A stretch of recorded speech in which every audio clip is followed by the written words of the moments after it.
Welcome to the deep dive. We're here to extract knowledge straight from the sources, really cut through the noise and give you the essential context. Yeah, especially on topics like today's. Exactly. Today, we are diving deep into, well, let's face it, one of the most volatile and persistent topics out there, the actual status of women in Islam. But we're looking at it based on academic analysis of the foundational texts. It's definitely an area just saturated with assumptions, isn't it? Yeah. I mean, you can think back to the 19th century, figures like Edward William Lane. Oh, yeah. Who basically declared that, the fatal point in Islam is its degradation of women. That kind of assertion, centuries old, it still kind of hangs over things today. Right, whether or not it actually matches what the Quran and Sunnah say. Precisely. And that's the problem. And that's exactly why we're here. Our mission today is really to consult the scholars who look at the original language, the context, and show how maybe two really deep-rooted misunderstandings linguistically and contextually have fueled this assumption of female inferiority. Yeah, for generations. This is about getting some clarity. A deep dive into clarity, definitely. So, before we even get into the specifics, we have to start with the foundation, the bedrock principle. Which is? Universal human dignity. The Quran itself, when it talks about creation, it states that God created all of humanity from a single person created of species, his mate, and from these two scattered countless men and women. Okay, so starting from one source, equal origin. Exactly. It establishes fundamental equality. Men and women, they share the same human worth, the same soul, the same spiritual responsibility, that baseline of mutual respect, equal dignity. It's so crucial to hold on to as we unpack the other, sometimes complex, points. Absolutely. Okay, so let's unpack that first major misconception. Because this one, it sounds incredibly harsh when you just hear the common translation. It comes from a specific hadith, a narration about women, which gets translated often as them being Nakisat Aql wa Deen. Defective in intellect and religion. Yeah, exactly. Defective. That sounds permanent, innate. It does. And it's caused immense controversy. But the entire issue really hinges on the translation of one single Arabic word, Nakisat Aql. Okay. Many translators, maybe coming through an Urdu or Persian cultural lens, they use defect or fault. Which implies, like you said, an inherent flaw. Yes. But in classical Arabic, the verb form, Nakisat Aql, it actually means something different. It means to reduce or to lessen, or maybe to be less, but in a very specific context. Maybe it's not defect. That's the shift. That's the linguistic aha moment, if you will. Okay, that's a massive difference right there. We're moving from inherent flaw to a contextual reduction. Exactly. A limitation in a defined external situation, not something innately wrong with the person. Okay, but even reduction sounds negative, doesn't it? How does the source material explain this reduction without making it sound like women are just less? What were the contexts? That's a really important question. And the Prophet, peace be upon him, was actually very meticulous in clarifying the two specific areas where this Nakisat Aql, this reduction, applies. He wasn't making some general statement about intelligence or spirituality. Right. So two specific functional areas. Let's take the first one. The reduction related to intellect, or aql. Okay. This refers to a specific legal ruling. In certain financial or commercial matters, the testimony of a woman is noted as being reduced, often cited as half that of a man's. Right. That's the common understanding. Yes. But we need to look at the reasoning given in the source material for this specific legal measure. It applied almost exclusively to things like transactions of debt, loans, complex financial documentation. Okay, high finance, basically. Pretty much. And why? Not because women were seen as less intelligent, no, but because, historically speaking, in that time and place, men were the primary operators, the specialists, in those public, complex commercial markets. So it was about domain expertise, essentially, and maybe familiarity with the specifics of contracts and things? Exactly. The Quranic verse that mentions needing two women witnesses instead of one man actually says, so that if one of them errs, the other can remind her. It's not framed as a defect in memory overall. It's more like a safeguard. It's a safeguard for accuracy in a technical field, recording debts, complex deals where the person testifying might simply lack the day-to-day experience. The principle was about protecting financial assets, ensuring accuracy, recognizing the common societal roles at that time. So it's a legal measure tied to social context and maximizing accuracy, not a judgment on female intellect itself. Precisely. Functional, not judgmental. That makes a lot more sense. Okay, what about the second context? The reduction in religious affairs, or defang. This is usually linked to women not praying or fasting during menstruation. Right. And here, honestly, the defect translation just completely falls apart. How so? Well, if you insist that Nakisat means defect, you end up in this absurd logical position. You'd be implying that the religion itself is somehow defective when a woman is menstruating. Or that God commanded something, like prayer, that is inherently flawed or incomplete for women at certain times. That doesn't make theological sense. It absolutely doesn't. Yeah.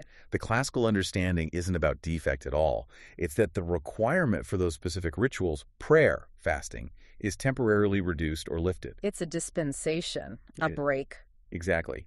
It's seen as a physical consideration, providing comfort. The obligation is lessened during a specific physical state. It says nothing about her spiritual standing, her sincerity, or her potential reward. Those remain untouched. So only the ritual duty is reduced, not her worthiness or connection to God. Correct. And this really definitively shows that the prophet, peace be upon him, was talking about different responsibilities or temporary ritual states. He was not talking about some kind of innate deficiency in a woman's soul or her mind. Wow. Okay. That single linguistic point, understanding Nakisat correctly, it just completely dismantles that argument for inherent inferiority. It really does. It highlights the danger, of importing meanings, maybe from later languages or cultural filters, back onto classical Arabic terms. Absolutely crucial. Okay, let's transition then. Because often related to this, or following on from it, is the second major point of confusion, the structure of the family. We have that Quranic statement, verse 2.228, saying, men as husbands have a status or degree above women, and then verse 4.34 is also often brought in. If we started with fundamental equality, how do we reconcile this degree of superiority for the husband in the home? Okay, yeah. This is where we shift from needing linguistic precision to needing contextual precision. Scope becomes everything here. Meaning, this statement isn't some universal declaration that all men are superior to all women in all things. Not at all. It's a very specific functional status, and it's strictly confined to the sphere of family organization. And the text itself sets limits or parameters on this role, doesn't it? It does, very clearly. Verse 2.228, the one mentioning the degree, actually starts by stressing mutual rights and obligations. It says women have rights just as they have obligations. Reciprocity is the foundation. So the degree comes after establishing mutuality. Yes. It's functional. It relates specifically to the designated role of headship within the family unit. The leadership role, Yeah. basically, which, any organization needs some kind of structure, a point person for decisions, for order. Correct. And then verse 4.34, which people often quote very generally as just proof of male superiority, it actually gives two very narrow, specific, actionable reasons for assigning this headship role to the husband. Okay, what are they? First, suitability. The sources suggest men are generally considered perhaps physically and temperamentally more suited for the demands of being the head of the household, a role that often requires resilience, dealing with external affairs, public interaction, providing protection. Okay, suitability for the external-facing aspects, maybe. And the second reason, you said it ties status to obligation. Yes, and this is absolutely key. The second reason is binding. Financial responsibility. The man is explicitly entrusted with the sole, mandatory duty of earning, maintaining, and providing for the entire family, his wife, his children. So the status or degree is granted because he has this mandatory financial burden to carry. Exactly. It's tied directly to that obligation. So it's conditional then. It's not just men are in charge. It's the man is in charge because he is obligated to provide. What if he doesn't? What if he fails in that duty? Well, the academic analysis based on the sources is quite clear on this. The status is fundamentally linked to fulfilling the function. If the husband completely fails or abdicates his financial responsibility, he essentially loses the basis for that functional headship. Interesting. And crucially, the wife maintains her own separate financial identity and rights.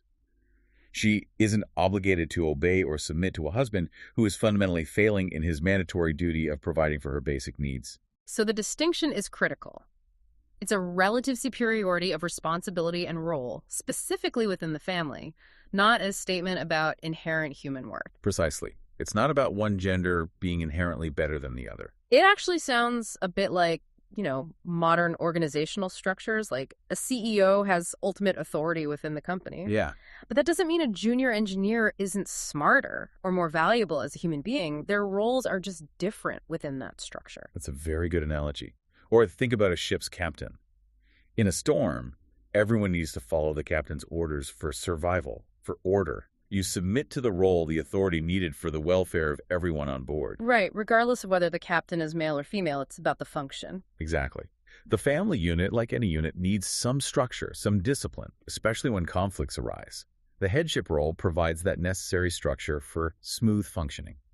So this structure doesn't negate a woman's potential superiority in other fields, like if she's a brilliant scientist or artist or a leader in her own right outside the home. Not at all. The sources are clear that women may well be superior to men in countless other areas: intellect, piety, professional skill, ethical conduct, you name it. This specific assignment of headship tied to financial duty is only relevant for managing the welfare and organization of that particular family unit. That is incredibly clarifying. Looking back at both points, the defective intellect idea and the husband's superiority, it seems the problem was never really the foundational text itself. No. It was the lens, faulty translation in the first case, and lack of contextual understanding in the second. It really does seem to be the lens. When you understand Nakisat as a deduction in a specific ritual or legal context, and when you see the husband's status as this functional conditional responsibility tied to provision, the core message just snaps back into place. It does. It returns to that foundation of equality, mutual respect, and then defined roles designed for the well-being and smooth functioning of the family and society. The Quran talks about the relationship between spouses being based on sakina, tranquility, comfort, and rooted in mutual care, loyalty, affection. The ultimate goal is human welfare, and structure is presented as a means to that end. You know, when we started, we mentioned Edward William Lane and his claim of degradation. Yes. It feels like this whole deep dive demonstrates that the sources, when you actually look closely at the language and context, actively refute that idea. They establish dignity, equality, and functional roles instead. That really is the power of precision, isn't it? Precision in language, precision in context. Definitely. And, that leads us to maybe a final thought, something for you, the listener, to consider as you encounter interpretations of religious law in general. Okay. We've seen today how just, seemingly small interpretive errors or maybe culturally biased readings can lead to doctrines that feel harsh, maybe illogical, or even seem to contradict the bigger principles of justice and mercy that are supposed to underpin everything. So the question becomes, when you encounter an interpretation, maybe of Islamic law, maybe something else, that seems to diminish human worth or promote injustice, what's the right response? Yeah. What is our duty then? Should we just accept that harsh interpretation, perhaps because it's common, or maybe because it's driven by some bias we haven't examined? Oh. Or should we prioritize the clear, overarching guidance from the foundational texts themselves, the parts that emphasize justice, compassion, accuracy, safeguarding against doubt? The source material actually gives us tools to critique interpretations, to check them against core principles. So challenge the readings that lead to illogical harshness. Seek the deeper wisdom. Exactly. Perhaps the duty is to always seek the interpretation that aligns best with the highest principles of justice and mercy, rather than settling for one that diminishes human dignity. That's a vital reminder. The pursuit of knowledge really is also a pursuit of precision and justice. Thank you so much for digging into this with us. My pleasure. It's crucial work. It really is. Thank you for joining.